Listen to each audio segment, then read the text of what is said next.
Welcome, Kane. Welcome Thank back you. to Atlanta. Always good to have you. Thank you. It's good to be back here. So, can we go back to the beginning, go back to your roots, and let's talk about how you got involved in stunts, performing, and then later acting.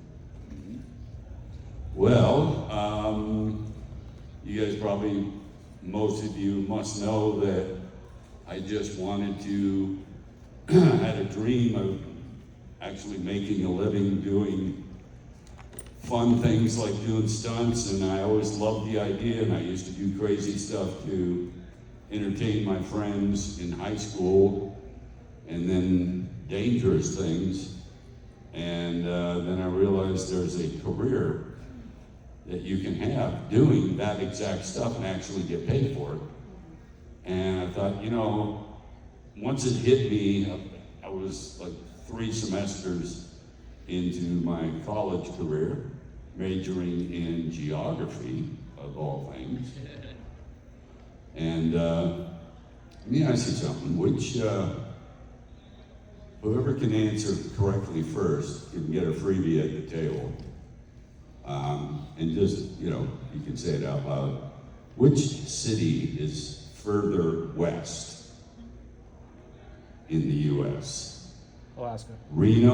I'm not done yet, sir. Reno or Los Angeles? Reno. Correct. Nobody would think that because, you know, California is further west than Nevada, but Reno is further west than LA. Not by much, but somewhat. And, okay, so remember to come by the table.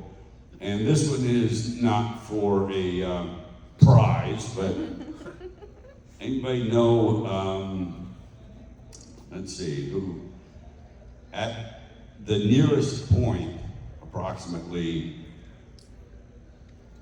how close do, I think it's the US and Russia at their closest point? The Bering Strait? What? The Bering Strait? Alaska. Dang. It's like a couple miles is all that nobody knows because, you know, it's way up there and between the 2 points, not very far. Kane, you must know by now that a lot of us horror fans are nerds too. No, just you. Guys, we got a surprise! Surprise! We're giving away Jennifer Banko. Nice. Oh my God! Hello. That is Hello, darling. Yes, bear. Oh my God! So excited. Lights and propaganda. Thank you.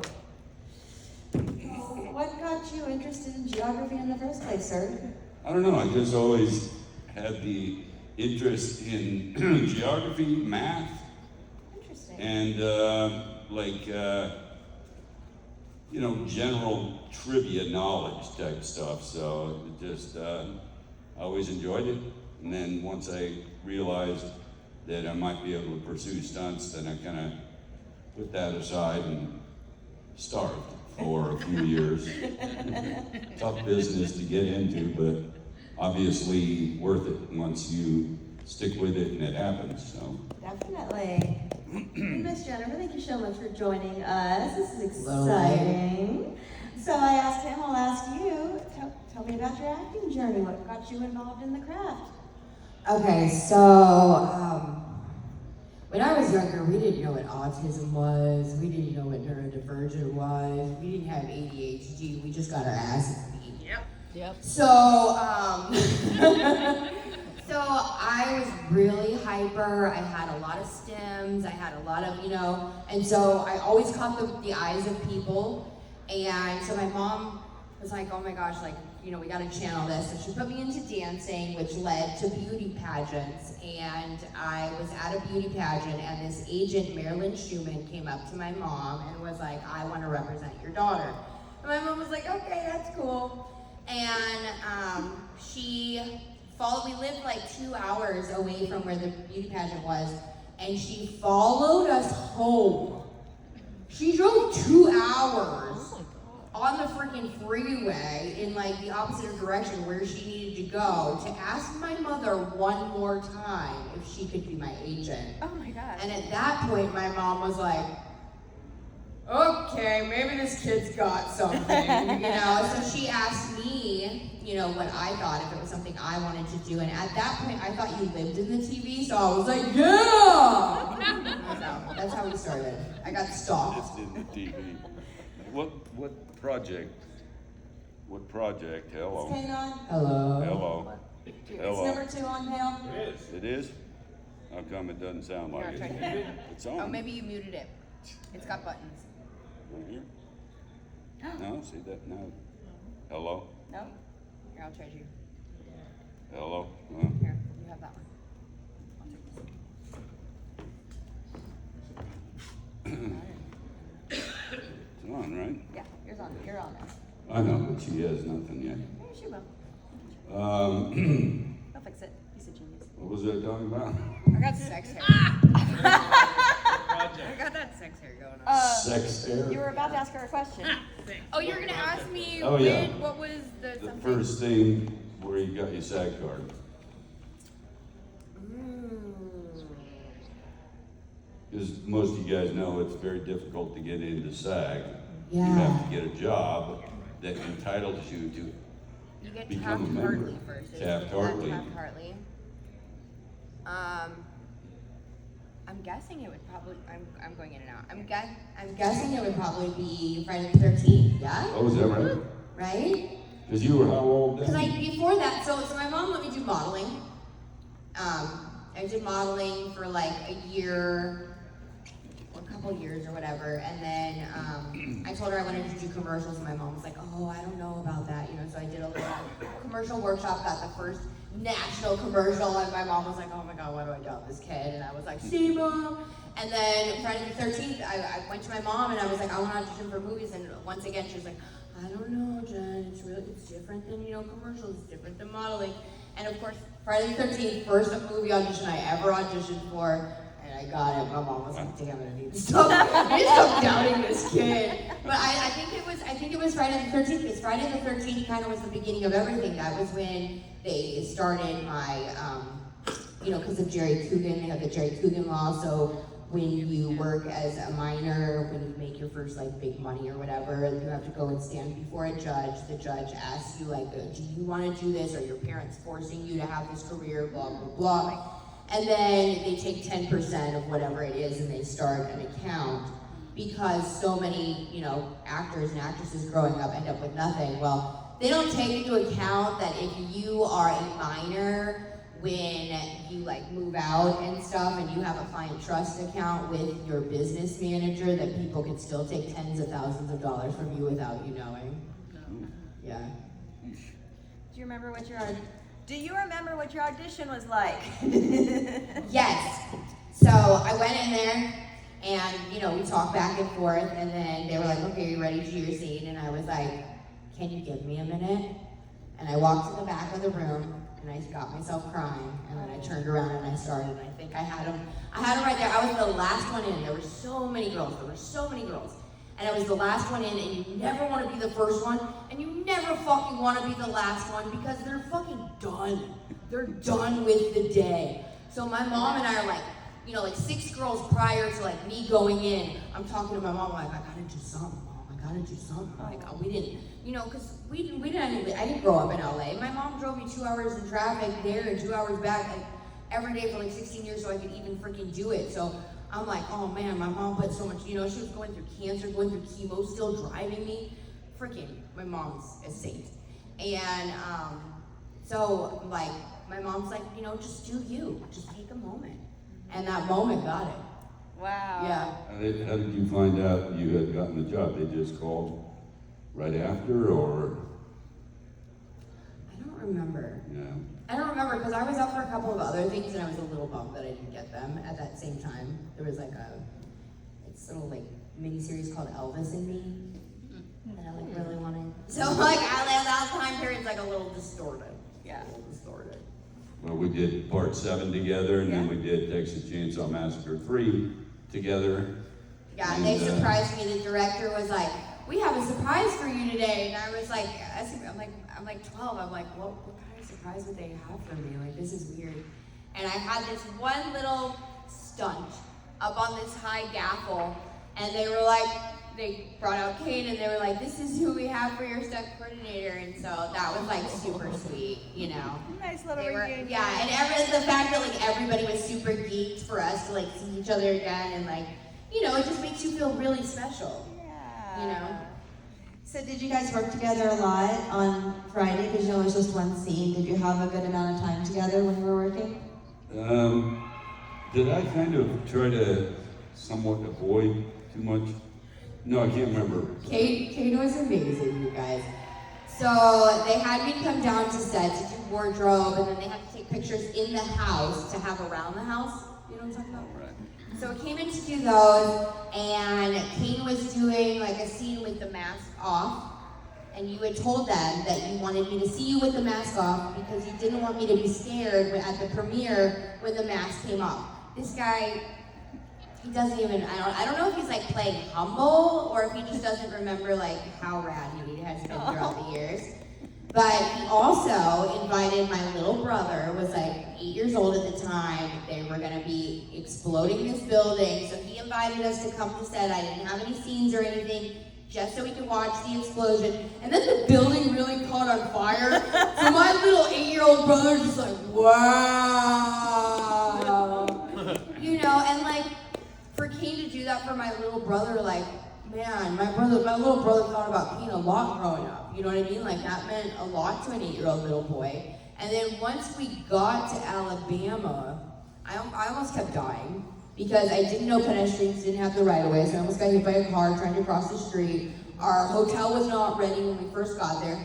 It was snowing. It was supposed to be set in summer. There was icicles hanging from the buildings. There were alligators in the water the day before that I was actually in, that they had to like get an alligator wrestler to come, and they put us in this seedy motel. There was no freaking heat. My mom called down. She's begging for like some kind of heater. We slept in the bed with a space heater under the blankets. I don't know how we didn't freaking become an inferno. And then the next day they took us to this beautiful resort. It was so freaking nice, and everything was like pretty peachy keen from then, except for when we were doing our scene, the scene where I kill my dad, and Kane had to come save me. They had hired actual divers that were in full dive gear to dive in just in case they had to cut the tow line so they could hold the boat, so I didn't go drifting downstream. Well, sure as shit, they could see the tow line, so he was like, cut the tow line. There were moccasin snakes in the water, and the divers didn't want to get in. You're in full gear, that's your one job. I'm 10 years old, and they didn't want to get in the water. So, of course, you know, me being me, I'm out, bye, Mom! Bye! And my mom said, Jennifer! So Kane, I don't even know where he found it. He just starts looking. I can see him off in the distance. You know, it's dark, but I can see, you know, somebody's like, we got to do something.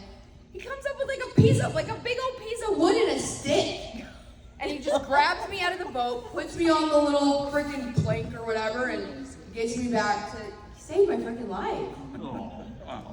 Aww. You know, because Kane. it's hard to imagine, but the water we were shooting in was supposed to be a lake, but it was not a lake. It was a bayou, that's why there was current, that's why there were so many creatures, because it was not a lake.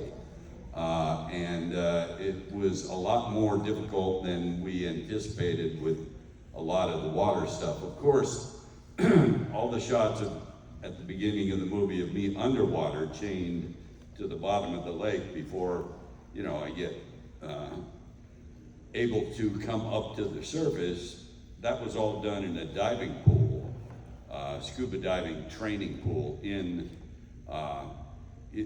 interior, and it was dressed underneath the water to make it look like a lake and stuff. But that part was certainly not nearly as dangerous, but it wasn't easy either, because I had to be actually connected to the bottom of the pool by my ankle with a cable, held underwater, and I'm breathing on a scuba system, a hookah they call it, so that I could hear John Beekler outside the pool speaking into a mic, and this is, 88.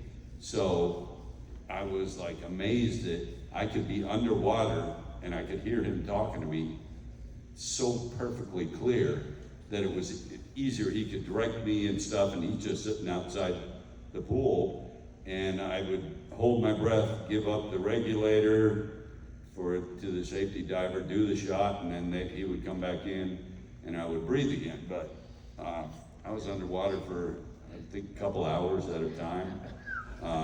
It got very tiring, but I never really had to do much in the bayou water at all, really. Not underwater, certainly, but yeah, it was, I talk about, and I hope this is accurate, is that this is the only film I've ever done myself where we did all of the interior shots in LA for a month.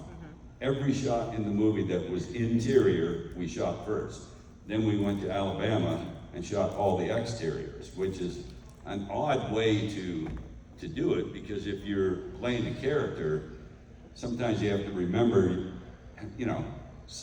there's a shot that you did in LA at the first week of shooting, and then the 7th week of shooting, you do something that connects to that shot, but now it's exterior, so you have to remember, The intensity that you had, Right. or Your performance and urgency stuff. or whatever. Not ideal, I wouldn't think, for, acting, especially if you have an emotional scene that you have to match or something you did it 6 weeks before. It's not easy.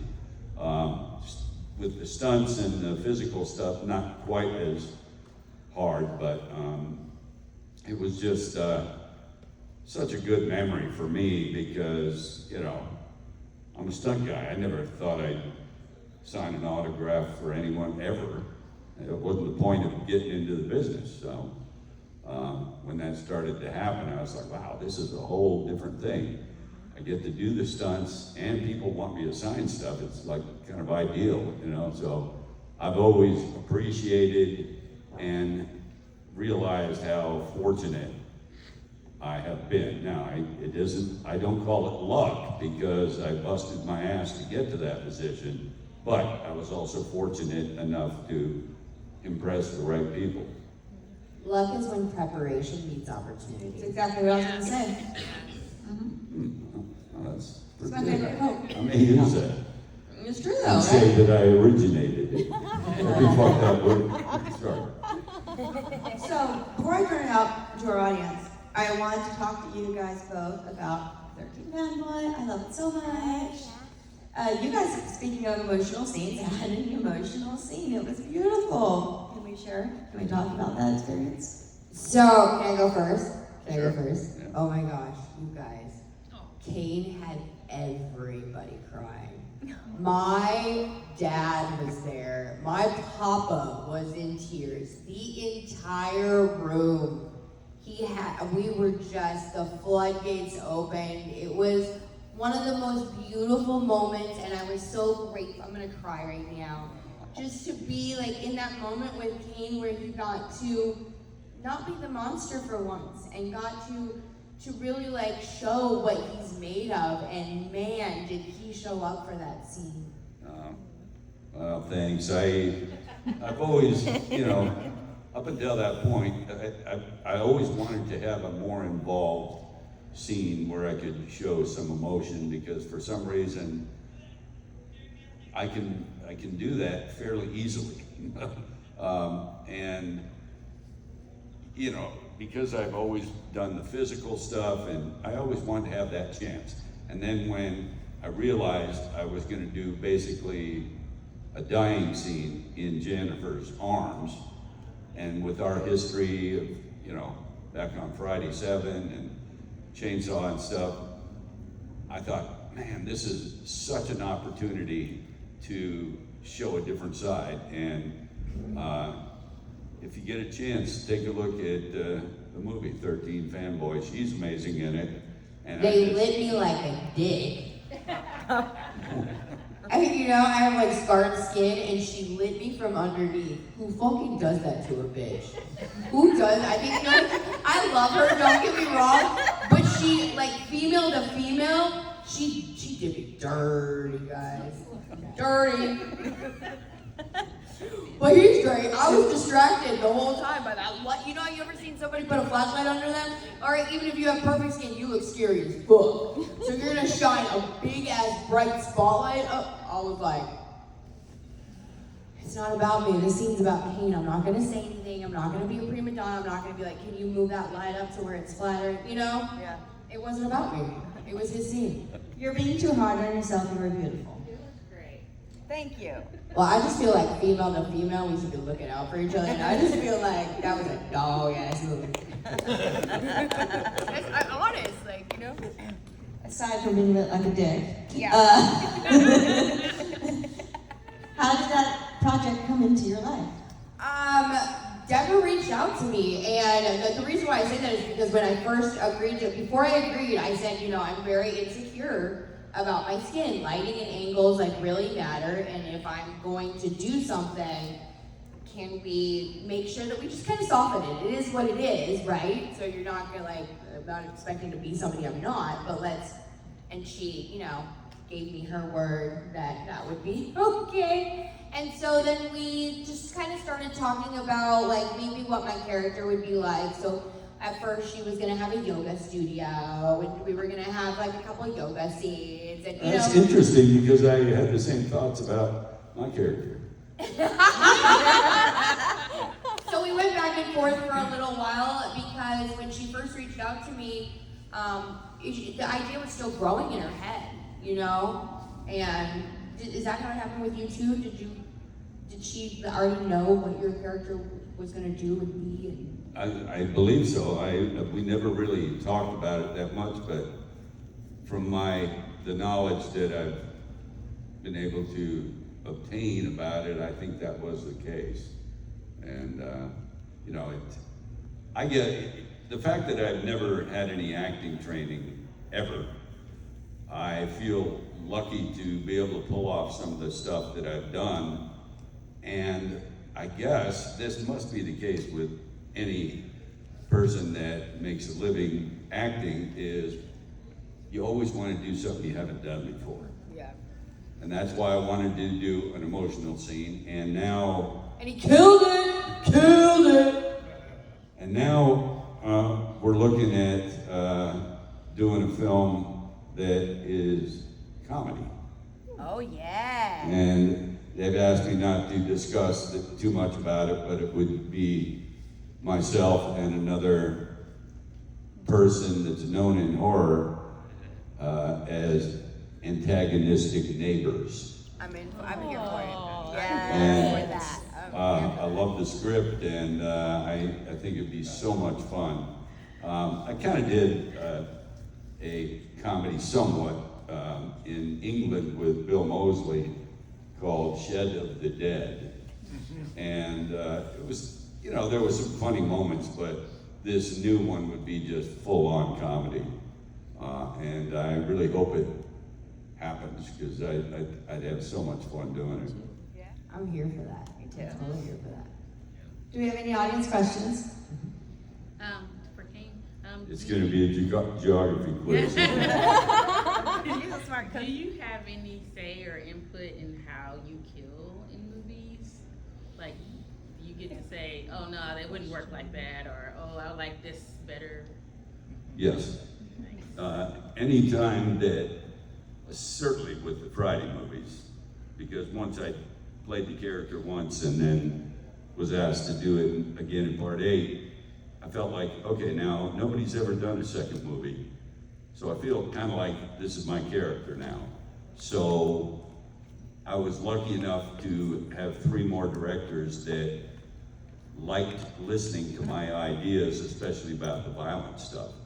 And I'm not sure what it says about me personally that sometimes I come up with more creative ways of killing people, but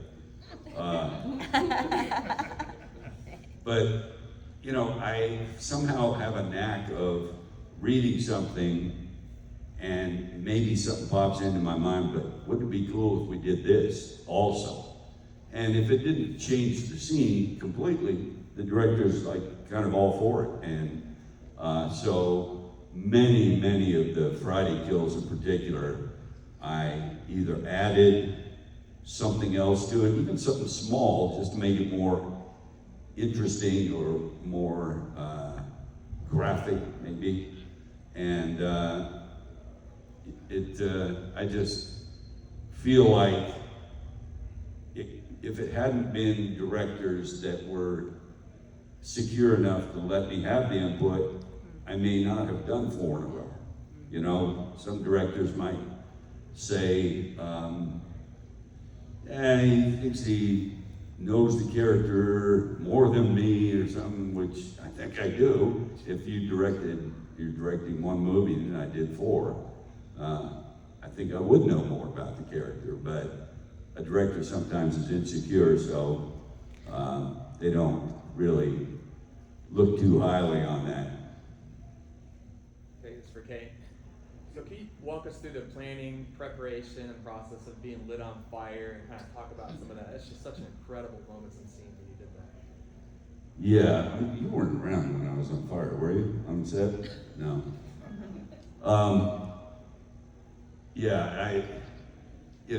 I'm sure you guys all know I got burned badly doing a fire stunt when I first started in the stunt business in 1977.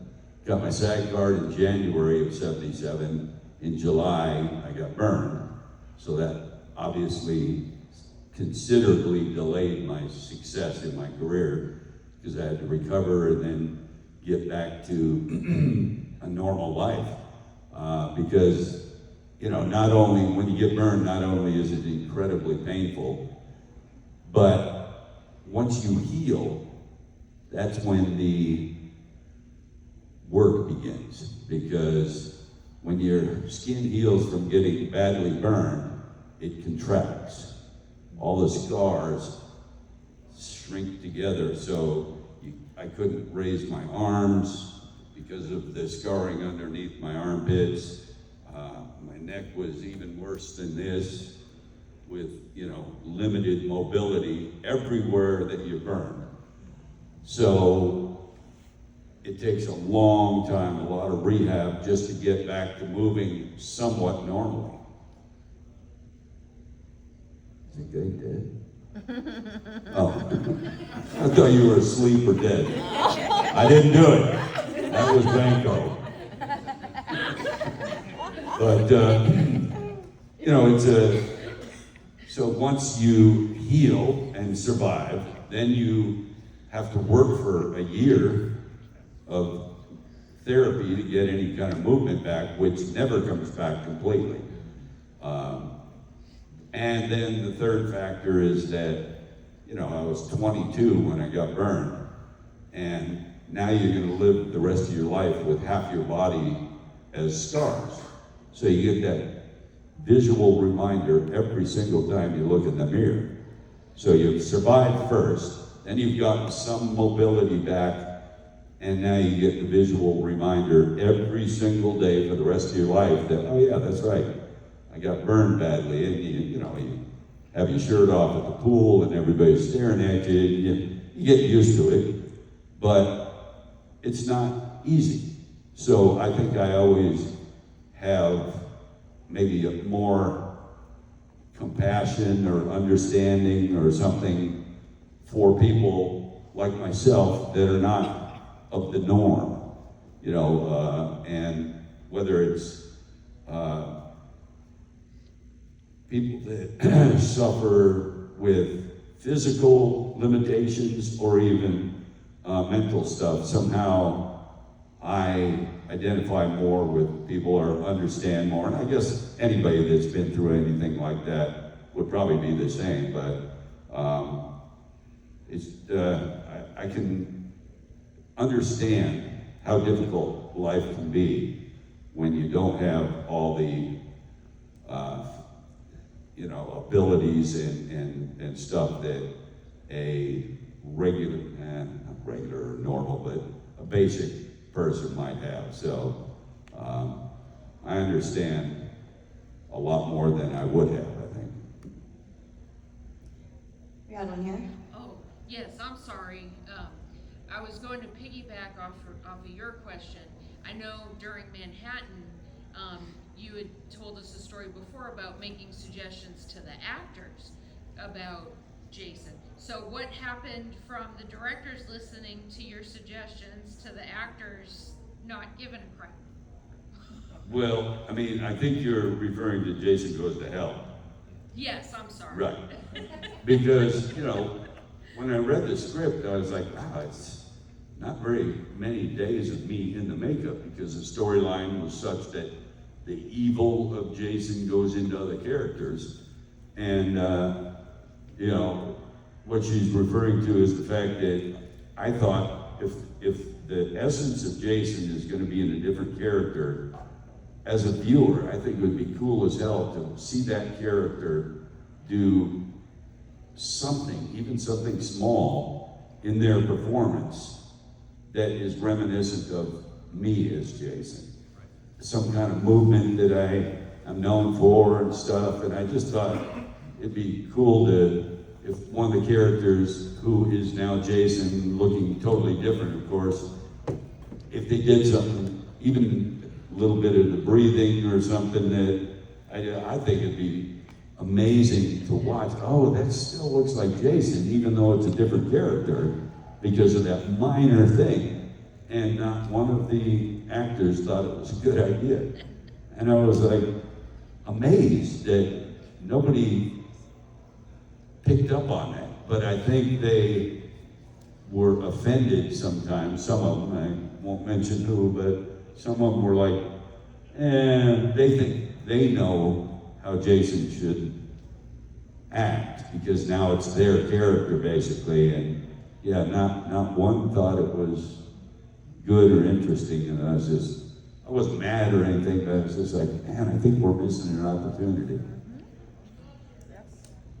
Common sense. The whole thing was lacking common sense. Yes. It makes sense, right? It makes complete sense. I have no idea how anybody would like not just be like, oh my gosh, yes, you know? A posture or a breathing or walk something. Yeah. Mental. His arms, anything. And especially since that was my third film as the character, third one in a row, I would think people might. Fallen. They did it in Fallen. They what? In Fallen, Denzel Washington, where they pass, you know, that's a perfect example of why it should be done that way. Oh, right, yeah. So I guess they felt like I was trying to tell them how to act or something. And I mean, I guess it is kind of that, but it's just a suggestion. That's all it was. Well, it's a little early for them to be getting territorial over the character. I'm just saying. You've had it for a lot longer than 20 minutes. Yes. So I'm a bit of an IMDb nerd, and I remember watching this movie with my dad back in the day. Fond memories now, but being completely terrified by the movie Alligator, assuming that the sewers were crawling with giant man-eating alligators, and I would never go to the bathroom. But on IMDb it says you played the alligator, so I'm curious what that means. There were some scenes, you know, which, by the way, we shot in a sewer drain almost, but it's a big tunnel underneath the ground that we filled with water that would look like the set that they wanted it to be. And water was disgusting, and they asked me, and this is early, but you know, a stunt person is more apt to be comfortable doing something where you have limited mobility and breathing and everything, and they asked me to get in the alligator suit and kind of swim around for a couple shots. What? I don't know, I just like, the visual of, And then based on that, Alligator Kane.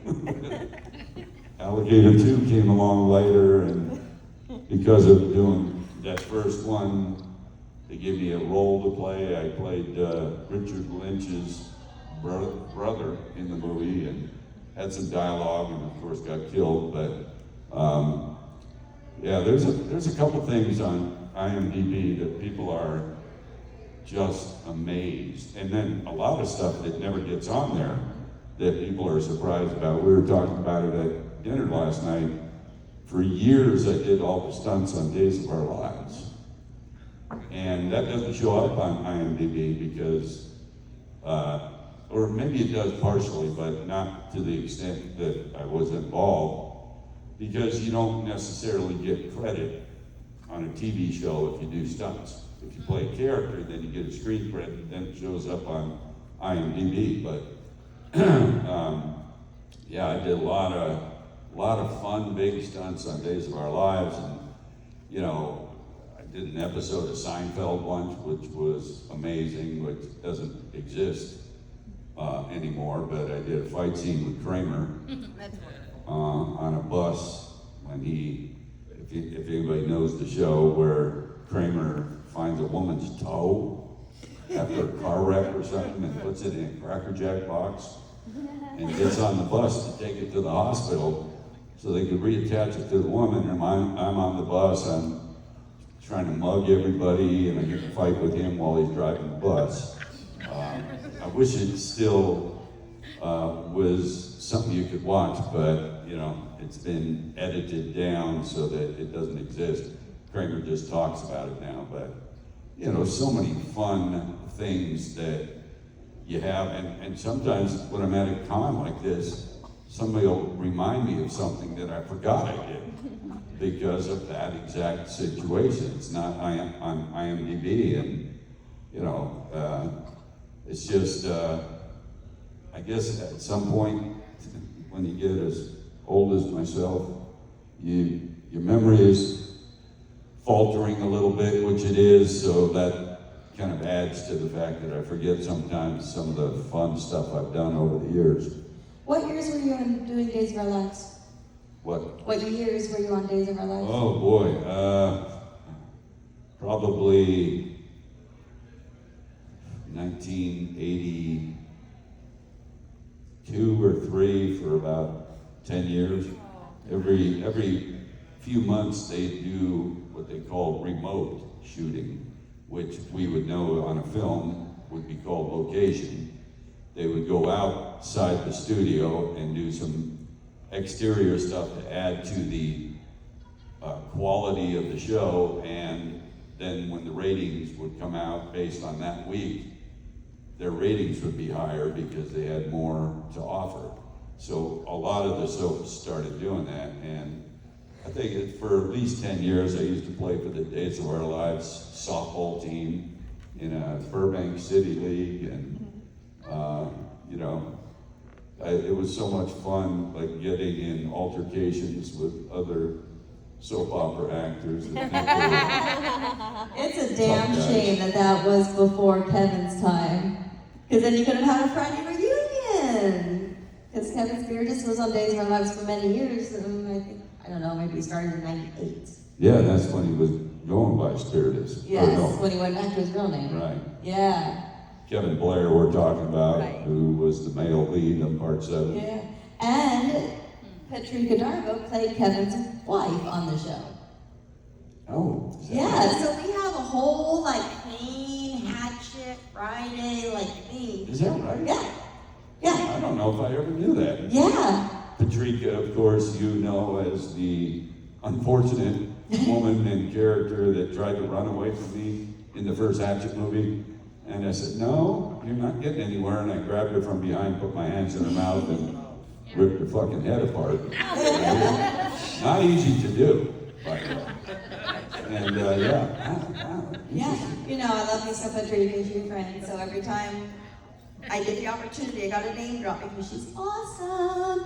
And I've never met Kevin, but she says he's awesome as well. And I think it'll be so fun at these conventions to have Patrika, Kevin, Kane, like, because we got that whole like 6 degrees of Days of Our Lives going on here. You know what I mean?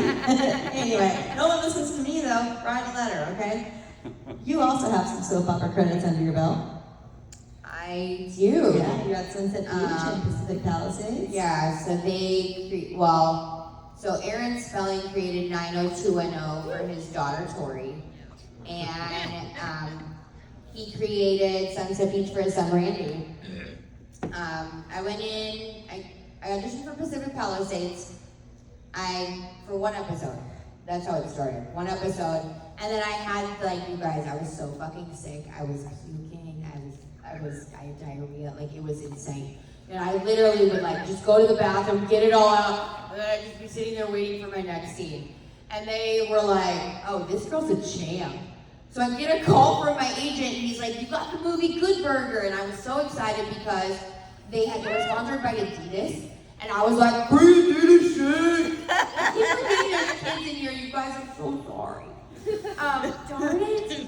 So then he calls back and he's like, oh, you gotta pick between, Pacific Palisades just called, they offered you 8 more episodes. Oh. 8 of the 13 of the first season. I guess because I was puking and had diarrhea and I wasn't complaining. I was just like, oh, just bring me a book. I gotta go to the bathroom. Okay, I'm ready, you know. And so I had to pick between the movie and I wanted to do the movie. And like my agent was so mad at me. He was like, no, you're not doing Good Burger over 8 episodes, you know? But you guys, all I wanted was the free Adidas stuff. It's like literally all I cared about in that moment. You know what I mean? I was sick and running a fever, but so then I ended up getting married to my elementary school sweetheart who I'd known since I was 8 years old. He played the voice of Linus, I played the voice of Lucy, growing up in Peanuts cartoons together for like 3 years.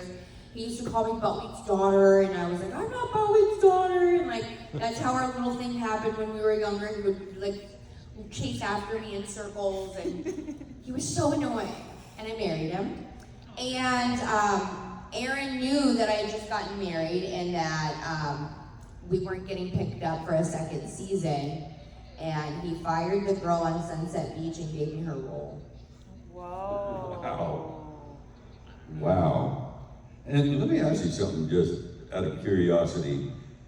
Do you think it's too nepotistic or fucked up that someone like Aaron Spelling develops a television series for his child? Do you think that's, I mean, it's a little bit much, but I'm not sure that it's that bad, really. Because if she's, or he, whoever it is talented and brings stuff to the character, I mean, what are you supposed to do? Not give your child a chance? Just because you don't want to say, oh, everybody's gonna bitch and moan about it, but... I personally thought Randy was very talented as an actor. He was very good. He is an amazing human. He is an amazing freaking human, yeah. I don't want to get into it, but there was a lot of, that boy had my back. I didn't see him for years, and when he saw me, the first thing he did was question to make sure that all that bad stuff that was happening was like out of my life, and like, he's like this super like healing guru guy now. Like a life coach or something? Yeah, he's such a, he turned into a cool dude. Yeah, he really elevated himself, like spiritually, mentally, emotionally. He turned into a really cool dude. It could have gone either way. I will tell you, when he was younger, like sometimes he'd be complaining on set, about having to be, oh, you have no TV show, you poor thing. You know what I mean? So like, it could have gone either way, and he turned out to be a really rad human. I put him through some hell on set. I put him through some hell, dude. I was not right. Well, and let me ask you something else too. When Jennifer was telling the story before about, getting married and stuff, I swear, I thought you said, yeah, so I got married and married my elementary school teacher. But wait a minute. See, he thought so too. I thought, what? Doesn't sound quite right, but it wasn't. I did do a TV show where I had an affair with my teacher. That's the thing I did. I don't know if it was Nowhere Man, The Pretender, or Pacific Blue was one of those. Yeah. I was a dirty little. That was a reminder. I think I did an episode of Pacific Blue once. Weren't they a great cast? I love working on that show. Yeah. And I worked with the lady that has the different colored eyes. I forget what that's called. When you have like one blue and one brown. She was on Boy Meets World. So I worked with her on Boy Meets World when I was younger. So then when I showed up to Pacific Blue, it was like, you know, another one of those little reunion things. But like with Kane, they like planned it. You know, they were like, "We got a surprise for you." You know, they're like, you know, for days like leading up to it. That's a great story. Yeah. I love that. You are a present. You are like a present. When it came to talking to Adam Green when he first was developing the Hatchet films, he wanted me to play the character, and I don't think it was guaranteed that I would do it, but I had had a couple of meetings with him. I knew him just from, you know, working together slightly and just meeting and talking about stuff, and he told me he was considering me to play Victor Crowley, and the day before I was trying to think, how can I convince him more that it should be me? And you know, I'm sitting there, I'm nervous, I'm throwing up and have diarrhea.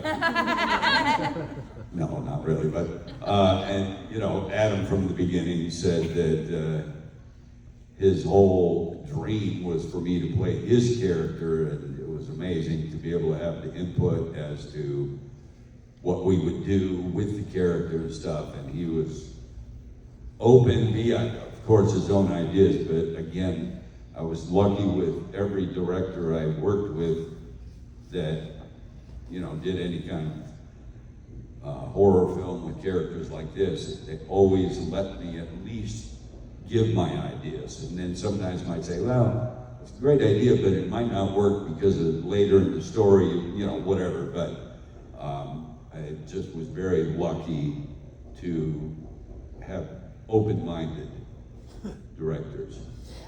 Somebody knocking and fucking ghosts. It's haunted, don't you know? Yeah. Okay, so I thought I saw your hand go up earlier, did I? Oh, I was just, when you were talking about the different roles that you've played, I was trying to remember the name of the one where you played a singing pizza. What? Yes.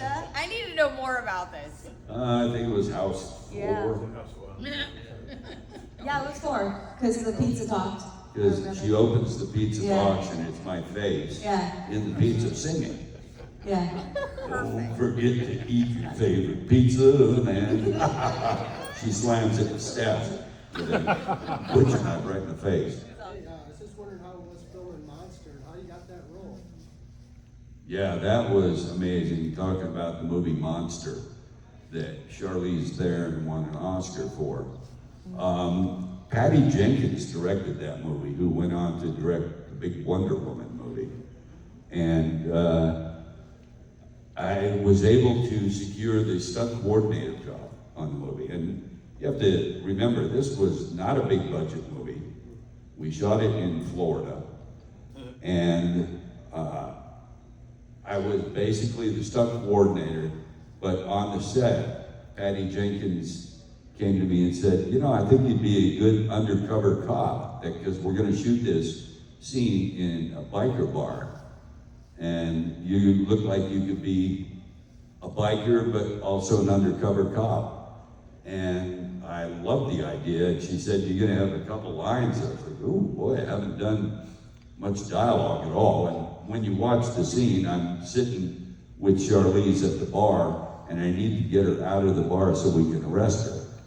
And you know, we're sitting there, and I'm nervous as hell because I haven't done much dialogue. And watch the scene again, I'm terrible in it with my delivery of the lines. You know, you gotta admit when you're good and when you're not so good. And I'm not happy with the performance, but the fact that I did an acting scene with someone who won an Oscar for their side of it is pretty amazing.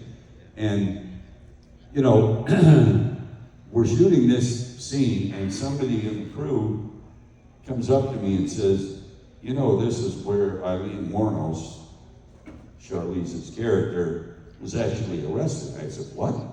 I said, we're shooting in the same exact bar where it really happened. It's called The Last Resort. And I thought, I'll ask the bartender owner if he knows that that's what happened, actually, in his bar. I said, is this true that it may have happened here? He said, yeah, it is true. I owned the bar back then, too. And I said, so what we're shooting is any accuracy to it? He says, it's exactly what happened. And I thought it was amazing that we were shooting where that scene really happened, and then she wins an Oscar, and you know, it was a little budget movie, and I thought, people, even on the set, were talking about Oscar performance by Charlize, and I'm like, I don't think anybody's gonna see this movie. It's like allocated. Nobody wants to see this. It's a little budget. And sure enough, because of her performance, I learned a lot by observing. And I think that, for me, was the best training I could have with acting dialogue stuff, was watching someone who's really good in between shots. Because the rest of the crew has a job to do. But as a stunt coordinator or someone playing a small role like me, I sit around a lot watching, and I just liked watching her prepare for certain scenes. And she purposely did not wear makeup. She wore dentures to make her teeth more crooked. And she looked very much like Eileen Wuornos. So. Definitely. Okay, to wrap us up, I have one more question, and I would love to know, since you guys have both been in the business for a very long time, what advice would you give your younger self, knowing what you know now, entering into this business? Don't do drugs. Don't what? Do drugs. Don't do drugs. Don't do drugs. Don't do them. Do you think your younger self would have listened? Fuck yeah. I mean, I have to agree with that. Certainly, it doesn't help your career. And They babied it. They babied my addiction.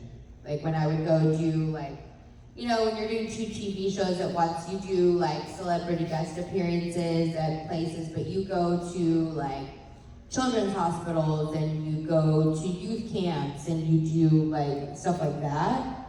And every time I would be flown to go do that stuff, they would have like an undercover car escorting me so that like I wouldn't get arrested like where I was. You know what I mean? Like the more fucked up I got, the more they hired. They're like, oh my God, she's such a gem. Which is great in the beginning until something traumatic happens and then it's like no fun no more and you can't just flip a switch. did you ever do any, like, of the major talk shows, appearances back in the, no? I would have thought with all that work you were doing that you would have been on Leno or something. I don't know, I've always had like a super fear of doing one of those. I don't know why, but like, you know, like you manifest stuff, you know, and you picture yourself there and then you kind of like retrace like the steps of like where you need to take and then you know what you need to do to get there. Am I making any sense or do you sound like a weirdo? Okay, so like when I would do that, I could never see it. I'd always get like petrified and like my heart would start racing and I would always get scared. I don't know why, but there was always like a block. Yeah. Yeah, after Jason Takes Manhattan came out, I don't remember how I received the call, but I was told that Arsenio Hall wanted me to be a guest on the show. I thought, oh, that's cool. I haven't done that before. He goes, yeah, I think I want you to be a guest in costume, in character. And I'm like, this stupid fuck doesn't know that I don't speak when I'm in character. Obviously, that was the whole point. He could make it very funny because of that fact. And if you watch the episode, I'm actually wearing the real screen-used entire costume, mask, everything from the movie. And I think that's the only time I ever did anything in the real costume other than the one time we did the photo shoot for People magazine where, if you know who Bob Elmore is, he was one of the Leatherface performers, and we all did a photo shoot in the costumes. Bob as Leatherface, Robert Englund as Freddy and his real stuff, me as Jason, and a guy named George Wilbur as Michael Myers. So it's the four of us, and it was in Halloween issue of People magazine. But other than that, that's the only time I really did anything in the real costume. And it was so funny because when I got to the studio for Arsenio, he says, I talked to him before I got into the costume. He said, hey, it's great to see you. I think this will be fun. And then he says, probably the worst thing you could say to me, but he says, so when you get into the costume, I'm scared of you in the costume, so please don't fuck with me. That is like the last thing you want to say, right? It's the last thing you want to say. Oh, especially with me, don't tell me that. I am gonna fuck with you now. And that's why, if you ever watch it again, he goes to shake my hand at the end, and I grab his hand and pull him towards me, and he really was scared. He jumped up. Even the Donald Trump. Yeah. But that is the most memorable clip from that entire talk show. Like from its run, that's the clip that keeps circulating. That's the one that lives on. So, aside from don't do drugs, advice to your younger self. Well, I mean, you know, in the 80s in particular, in the stunt business, cocaine was rampant, really. Because, you know, you have to remember every day, not every day, but very often when you're working, you gotta amp yourself up to do something that might kill you. So a lot of my co-workers were doing a lot of cocaine, and I watched a couple friends ruin their career because of it. So I never tried it. And I'm not trying to act like a big shot that hey, I never did cocaine, but it is unusual, especially in stunts. And I was just afraid that I might ruin my career if I tried it because... You might like it. Right, exactly. I might really like it. That's what it's designed for. Right. And... I know the point. Design? Is there design in cocaine? Absolutely. Oh. Yeah. Artisanal, gluten-free, locally sourced. Gluten-free cocaine. What could be better? Fish scale, At least it's not as Peruvian. bad for you. All right, everyone, give it up. Thank you.